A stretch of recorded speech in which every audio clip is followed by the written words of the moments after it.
Bonjour, voici l'intervention que nous avons faite sur l'école inclusive à la demande de l'UNESCO à Abidjan le 22 mai 2019. Je me présente, je suis Marc Angelier, enseignant spécialisé pour élèves déficients visuels. Ma collègue Marie Audou est ergothérapeute basse vision. Nous sommes tous les deux auteurs d'une collection nommée Tactilou, qui comprend des méthodes d'adaptation des activités d'une classe de maternelle et des albums jeunesse tactile et en braille, et responsable des programmes de formation au sein de l'association Inclusive Education Now. Notre propos aujourd'hui est de vous relater notre expérience de terrain et nos réflexions sur l'inclusion d'élèves porteurs de handicap dans les écoles ordinaires en Afrique. Après une brève présentation des missions de notre association, nous évoquerons notre vision de l'inclusion. Nous aborderons ensuite les aspects sur lesquels il faut agir et donnerons des exemples concrets pour que l'école inclusive soit une réussite pour tous. IEN est une jeune organisation à but non lucratif qui fournit des ressources et des formations aux enseignants locaux dans les pays en développement. Nous sommes spécialisés en techniques de compensation du handicap, notamment visuel. Nous assurons la formation des enseignants et de leurs formateurs en proposant des stratégies d'enseignement dans les universités ou centres de formation professionnelle, en élaborant des programmes d'intervention précoce et d'enseignement liés à l'éducation inclusive des enfants handicapés. Nos formations comprennent un volet spécifique à l'entretien du matériel utilisé pour enseigner le braille, machine à écrire en braille Perkins et imprimante spécifique appelée embosseuse. Inclusive Education Now jette ainsi les bases qui permettront aux enfants handicapés visuels des pays en développement d'avoir systématiquement accès à l'éducation. Jusqu'à aujourd'hui, nous avons mené des actions à Madagascar, en Afrique du Sud et au Cameroun, où nous avons tissé des liens au sein des ministères et avec des associations comme Humanité et Inclusion, CBM, Sightsavers, l'Union francophone des aveugles et l'association Valentin AUI. L'inclusion selon nous. Dans cette partie, nous voulions simplement évoquer avec vous notre ressenti quand nous avons entendu parler d'inclusion pour la première fois et notre position actuelle. Pour nous, ce terme fait forcément référence à l'inclusion des élèves handicapés dans une classe ordinaire. En tant qu'enseignant, on entend souvent dire « l'inclusion c'est la loi », mais ce n'est pas parce que c'est le cas que nous l'acceptons et le comprenons. Il y a quelques années, quand les premiers élèves ont été inclus, j'étais alors en charge d'une classe ordinaire en France, je me suis demandé comment j'allais faire. J'ai eu le sentiment d'être dépourvu, l'impression d'être remis en cause dans les fondements même de mon métier. Je ne sais pas faire, je ne sais plus faire. Cela peut aboutir à des situations de rejet. Soit je me remets en cause, soit je me bute et refuse, un peu comme un cheval qui refuse un obstacle. Avec le temps, et en prenant en charge des élèves en inclusion, on s'aperçoit que ce n'est pas infaisable, ce n'est pas si compliqué. Il faut se fixer des objectifs simples et réalistes et pouvoir s'appuyer sur des formations. Puis progressivement, cela devient naturel et on se demande même comment on faisait avant.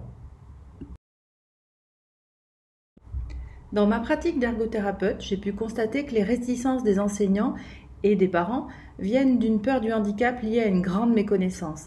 Il y a une nécessité de sensibilisation aux différents types de handicap. Il me semble également important de faire le distinguo entre handicap et situation de handicap. Dans une classe, à un moment donné, n'importe quel élève peut se retrouver en situation de handicap pour certaines activités seulement. On imagine la présence de ciseaux pour gaucher alors que l'élève est droitier, ou tout simplement un élève qui a oublié son cahier et ne peut donc pas noter ses cours. De même, un élève porteur de handicap n'est pas forcément désavantagé pour toutes les activités. S'il est en fauteuil roulant, il peut tout à fait suivre une leçon au tableau, alors qu'un élève simplement myope, placé au fond de la classe, pourra avoir des difficultés à lire ce qui est écrit si l'enseignant ne dicte pas.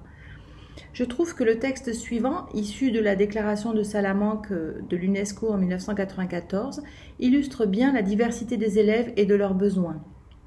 Chaque enfant a des caractéristiques, des intérêts, des aptitudes et des besoins d'apprentissage qui lui sont propres. Les systèmes éducatifs doivent être conçus et les programmes appliqués de manière à tenir compte de cette grande diversité de caractéristiques et de besoins. Un élève porteur de handicap a des besoins, mais aussi et surtout des potentiels. Il faut simplement que l'école lui permette de les exprimer. Sa présence dans une classe peut s'avérer une richesse pour ses camarades. L'enseignant va devoir repenser sa pédagogie, utiliser d'autres techniques, méthodes, mais pour le bénéfice de tous. Dans la vie de tous les jours, nous bénéficions de techniques inventées au départ pour compenser le handicap et qui nous facilitent la vie. La télécommande, par exemple, inventée au départ pour les personnes à mobilité réduite, ou les assistants vocaux comme Siri, Alexa, et il doit en être de même pour les méthodes d'enseignement. Des outils pour permettre l'inclusion. Dans cette partie, nous allons évoquer les 3 leviers sur lesquels il faudrait agir pour permettre une inclusion réussie. La formation des enseignants, la création de centres de référence et l'élaboration d'outils pédagogiques. La formation des enseignants.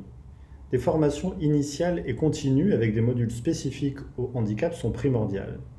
Elles doivent être réalistes, adaptées au pays et aux conditions réelles. Nombre d'élèves dans les classes, matériel et moyens à disposition. Pour cela, il est nécessaire de récolter des données par pays afin de répondre au plus près de la réalité sans calquer des réponses toutes faites. Sinon, on peut connaître des situations incongrues comme nous l'avons constaté en Afrique du Sud. Le gouvernement a financé des ordinateurs pour lire et écrire en braille. Le directeur de l'école dans laquelle nous étions nous disait que cela s'est avéré complètement inutile car certaines familles n'avaient même pas l'électricité. Ces formations doivent agir sur les enseignants et leur pédagogie. Il faut bien évidemment que les enseignants soient sensibilisés au handicap, mais cela ne suffit pas. Il faut qu'ils acceptent de revoir leur pédagogie, ne pas faire qu'un cours magistral au tableau. Il s'agit de trouver d'autres manières d'enseigner. Ils doivent prendre en compte les diversités. L'enseignant doit s'adapter et trouver pour tous différentes voies. Il doit se questionner sur comment faire travailler telle ou telle compétence. Ne pas se dire que l'élève n'y arrivera pas a priori, mais comment faire en tant qu'enseignant pour qu'il y parvienne. Enfin, les enseignants doivent être déculpabilisés. Ils doivent sentir qu'on sait que cela leur demande un effort, mais qu'il leur faut continuellement apprendre, se remettre en question. Il faut les rassurer. Tout ne sera pas parfait dans l'accueil de l'enfant handicapé en inclusion, et ce n'est pas bien grave. La création de centres de référence. On ne peut pas être spécialiste de tous les types de handicap. Il faut donc pouvoir s'appuyer sur des établissements ou écoles spécialisées et les transformer en centres ressources de référence, qui vont pouvoir fournir une expertise et un soutien à des écoles ordinaires. Ils peuvent enseigner le braille, la langue des signes, faire des transcriptions, participer à la bonne tenue des examens, organiser des actions de sensibilisation et guider les enseignants ordinaires. Pour cela, il faut cependant renforcer la capacité de ces enseignants spécialisés, former des enseignants itinérants, former des intervenants spécialisés en éducation précoce. Dans le domaine de la prise en charge du handicap, la nécessité d'une intervention précoce est primordiale. Plus on intervient tôt auprès des enfants et de leur entourage, mieux c'est. L'élaboration d'outils pédagogiques de mallette. Il est indispensable de fournir aux enseignants des outils pédagogiques prêts à utiliser dans les classes. Ils peuvent être élaborés au niveau national ou international et donnent un étayage aux enseignants en favorisant la mise en place d'une pédagogie inclusive. Marie et moi l'avons fait en France pour les programmes scolaires de l'école maternelle. Nous avons repris chacun des 347 objectifs et établi des fiches conseils pour accueillir un élève aveugle, des fichiers d'apprentissage du braille, des exemples d'activités sans la vue pour tous. Ainsi, non seulement les enseignants non formés au handicap peuvent accueillir sans stress un élève déficient visuel, mais aussi proposer à l'ensemble de leur classe des activités multisensorielles, tout en respectant les programmes. Je dirai enfin quelques mots sur les évaluations. Ce qui est important lors d'évaluation est de savoir si l'élève a atteint les objectifs que l'enseignant ou l'école a fixés. Pour cela, plusieurs tests peuvent être mis en place. Il faut qu'ils soient adaptés au handicap de l'élève, tout en permettant d'évaluer si la compétence visée est atteinte. Si je demande à un jeune élève aveugle d'entourer 5 poissons représentés sur un dessin non tactile, il n'y arrivera pas. En revanche, si je lui demande de me donner 5 cailloux, il le fera sans problème. L'élève aura montré qu'il a atteint l'objectif scolaire attendu par l'enseignant, à savoir associer un nombre à une quantité. Ainsi, il n'est pas nécessaire de refaire les programmes scolaires, mais simplement de changer les modes d'évaluation. Ces adaptations, souvent simples, bénéficient à tous les élèves et permettent même de ne pas en perdre certains sans handicap en route. Dans cette dernière partie, nous allons voir des exemples de pratiques bénéfiques pour tous les élèves, des choses qui fonctionnent. On peut commencer par des conseils donnés à des enseignants pour accueillir des élèves déficients visuels et qui vont servir à tous. L'oralisation, c'est dire ce que l'on écrit, ce que l'on fait, ce que l'on montre, en veillant à donner du vocabulaire descriptif détaillé. Cela sert à tous les enfants, ça permet de rendre l'auditoire attentif, de l'impliquer. Et les élèves vont ainsi pouvoir développer leur mémoire auditive en complémentarité des autres entrées, visuelles ou kinesthésiques. Il y a également l'audiodescription, la description des documents ou supports. Il s'agit là de donner à l'oral les informations sur des supports visuels. Par exemple, imaginons un enseignant qui distribue une feuille et qui dit « Sur la feuille que je vous distribue se trouve le schéma d'une cellule.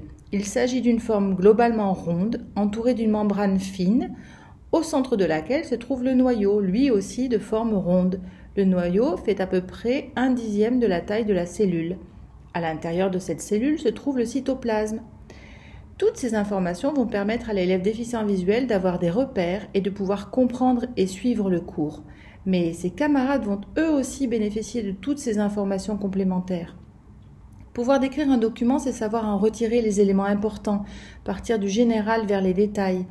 Et cela donne des clés aux élèves pour apprendre ensuite à faire eux-mêmes des résumés et des synthèses. Quand on parle de conseils qui peuvent servir à tous, on parle d'enfants porteurs aussi de déficiences, alors visuelles, auditives, intellectuelles, mais aussi de troubles du spectre autistique, de l'attention, de la concentration, de tous ces enfants qui sont atteints de troubles 10, dysphasie, dyslexie, dysorthographie, dyscalculie, dyspraxie, et tous les autres enfants dits normaux qui ont quand même des difficultés à apprendre. Un autre exemple concret, l'apprentissage par des modalités multisensorielles pour de jeunes élèves. Le monde qui nous entoure est essentiellement visuel. Les enfants le découvrent et l'appréhendent avec leurs yeux. La vision est un moyen rapide d'accès à l'information, c'est le sens de l'immédiateté. Cependant, elle ne permet pas toujours à un jeune enfant de comprendre.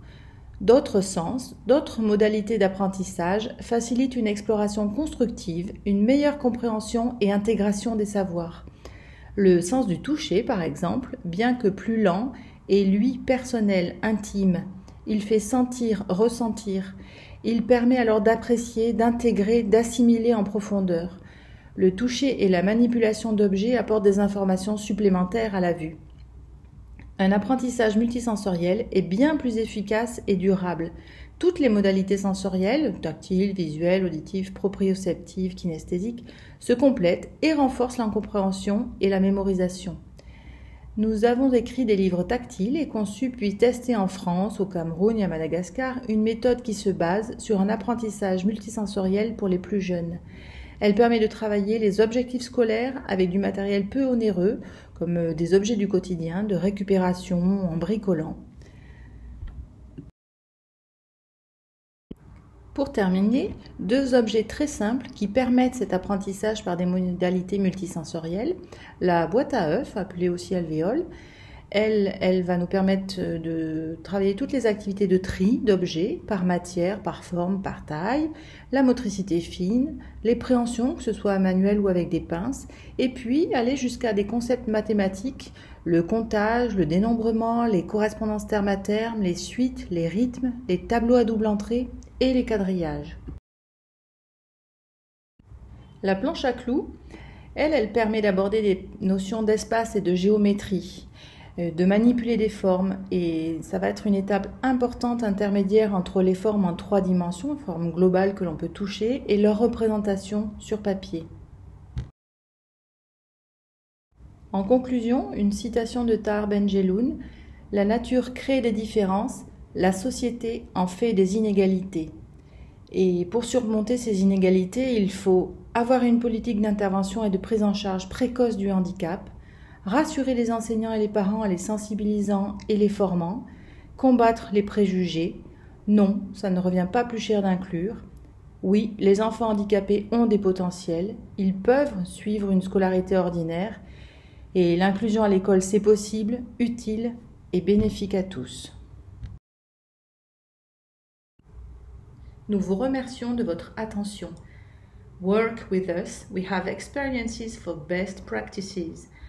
www.inclusiveednow.org www.inclusiveednow.org